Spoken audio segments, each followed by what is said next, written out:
So the TikTok psychic, a person that we spoke about on this channel about 8 months ago, and to be honest, since then I kind of forgot about her, but I've recently been reminded because I came across an Atozy video giving an update on the situation, and this update was particularly interesting to me because, as you may remember, she actually ended up mentioning me in her counterclaim. Now I do realise if you're new to this channel and you haven't seen any of my previous videos talking about the TikTok psychic, this might all seem a bit confusing, so let me give you a recap. So this is Ashley Guillard, who used to have a TikTok account before it got taken down, where she would try and solve like murder cases using tarot cards. She believed she was some form of psychic, and she used these tarot cards and trusted them so much that she would actually accuse people of murder when they had nothing to do with the case. Now obviously, like I mentioned in my previous video, I have nothing against people using tarot cards, of course I don't, right? I'm not going to judge anyone for using tarot cards, but you can't use tarot cards to then accuse people of murder. That should be self-explanatory. In fact, saying that she accused someone is kind of just putting it a bit lightly, because it wasn't just one video, it wasn't just 2, it wasn't just 3, it wasn't just 4 of her accusing this person. She actually ended up posting over 100 videos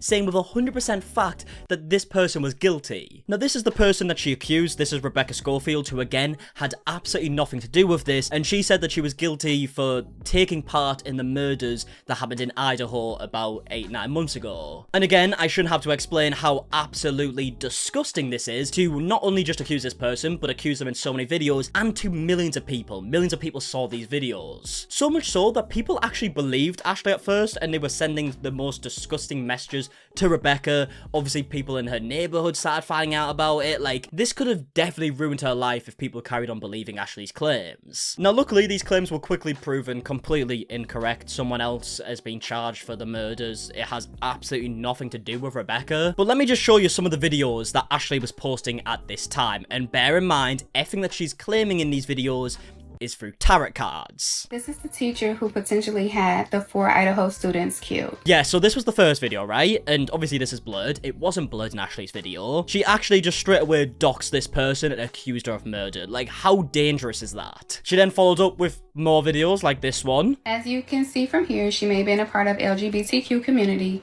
and she may have dated Kaylee. Yep, just completely jumping to conclusions, just saying, alright, so she was part of the LGBTQ community, so that means she definitely dated Kaylee, who was one of the people who had their life taken. Again, nothing that she says in these videos is based on any form of fact. She even posted more videos like this saying Rebecca Schofield fantasized about Kaylee. She then acted on her desire and pursued Kaylee romantically. The romance abruptly ended. Rebecca suspected that Kaylee was dating someone else. She was afraid she'd be exposed for dating a student. And by the way, she didn't just accuse Rebecca, she also then started accusing Kaylee's ex-boyfriend and said Rebecca may have not done the murder herself, but got Kaylee's ex-boyfriend to do it instead, who again, is innocent. Second killer involved in the murder of the 4 Idaho college students is Kaylee's other ex, Jack DeCour. It appears that Jack had issues with money and survival, possible issues with shelter.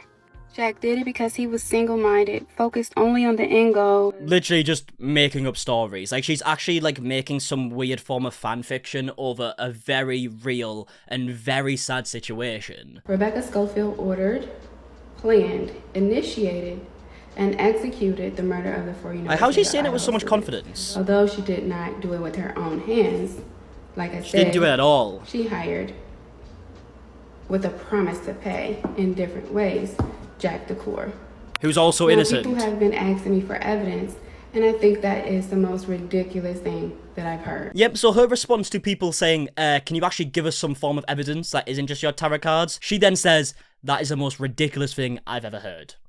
That's the most ridiculous thing. We've got more TikToks here saying Rebecca Schofield is going to prison for the murder of the 4 University of Idaho students, whether you like it or not. Rebecca then filed a lawsuit against Ashley, as she should. This is the most clear form of defamation you can possibly do. Ashley responds to this lawsuit and says, you sure you want to do this, Rebecca Schofield? This isn't going to end well for you. And then even goes on to say, I'm on fire with excitement. See you in court, Rebecca Schofield. Like, she genuinely thought this was going to go well for her. And a bit of a spoiler to the current update, it hasn't. Now, Ashley responded to this lawsuit again by actually filing a counterclaim, where she says some of the most outrageous shit I've ever read. Now, one thing I need to mention is Ashley, throughout this lawsuit, is representing herself And you can tell. The plaintiff, Rebecca Schofield, is at least 51% at fault for being accused of the allegations. Therefore, the plaintiff, Rebecca Schofield, may not recover damages. Yes, that's right, she is trying to say that Rebecca Schofield is at least 51% at fault that Ashley just decided one day that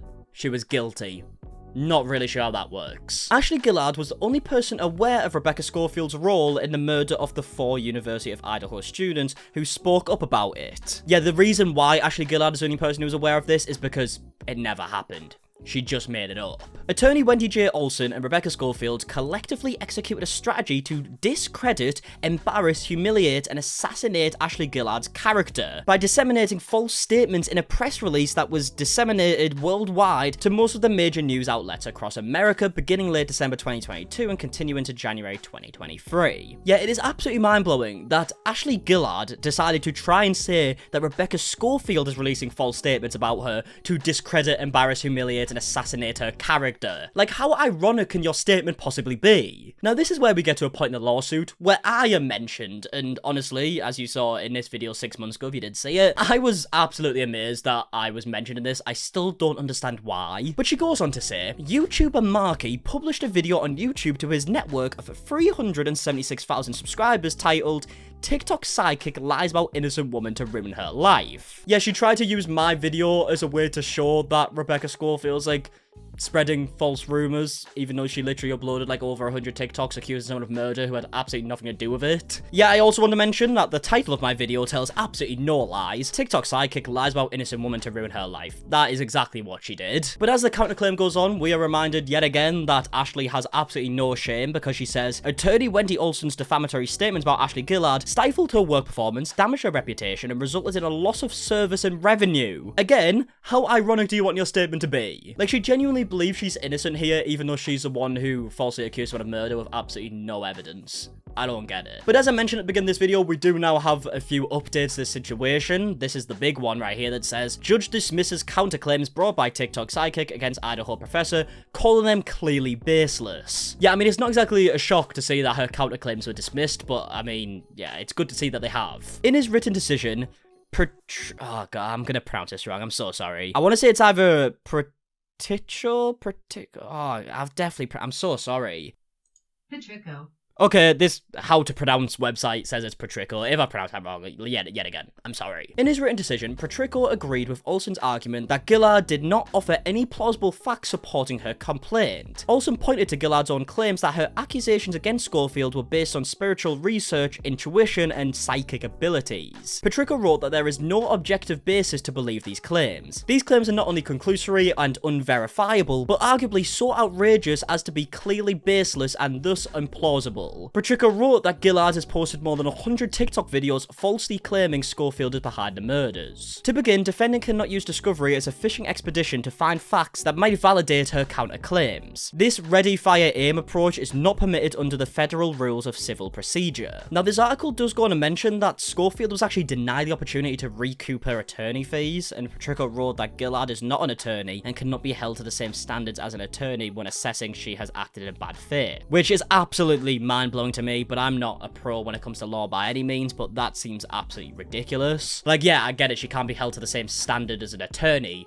but she also knows that she can't just falsely accuse people of murder, so I don't know, that seems a bit ridiculous to me. Schofield's defamation suit against Guillard is still pending. Schofield sent 2 cease and desist letters to Guillard on November 29th and December 8th. She stated the allegations were false and defamatory and demanded Guillard take down the videos. Guillard continued to post videos about Schofield and showed the cease and desist letters on camera according to court documents. Schofield's defamation suit was filed December 21st. Now, we also have some quotes from Rebecca Schofield's attorney here saying, Guillard is free to practice any spirituality that she likes, but that spirituality does not excuse attacking another person's reputation or warrant using this court as a platform to harass Professor Schofield, drive up litigation expenses, and further Guillard's scheme to make millions of dollars. She went on to argue that it's common sense to dismiss Guillard's counterclaims because they are fanciful, fantastic, delusional, and patiently lacking in merit. Now, this article was posted just over a month ago. It actually says on Friday, Guillard again said in an interview. So we actually have some quotes from Ashley Guillard from just over a month ago. My last video on Ashley was, I believe, about 6 months ago. So this is stuff that I haven't covered yet. I have no reason not to, Guillard said of her continued belief that Schofield is involved. For someone to make me go against my spiritual practice, I would need something major. Yeah, is falsely accusing someone of murder not major?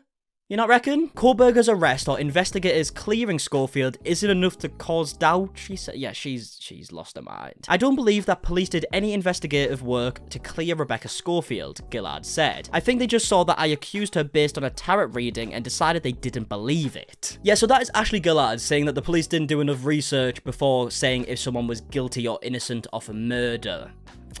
The irony. Guillard is representing herself in court. Something she said makes sense because Schofield will eventually be arrested. Yep, she's still delusional apparently. My reading explained that Rebecca Schofield was being arrested anyways, so it won't matter in the long run. Yeah, maybe you should realize that your reading was wrong? Like, at what point will she actually come to this conclusion? Because I feel like there's been enough evidence to prove that her reading has been wrong this whole time, but she doesn't seem to think so. Guillard said she filed the countersuit because Schofield and her attorneys discriminated against her spiritual practice and ruined her reputation and business. I mean, again, Tom ruining reputations. Absolutely ridiculous. Yeah, we've got more quotes throughout this article, but it's just the same stuff over and over again. It's Ashley Guillard still just kind of saying that Rebecca Schofield is guilty, even though she's been proven that she's not.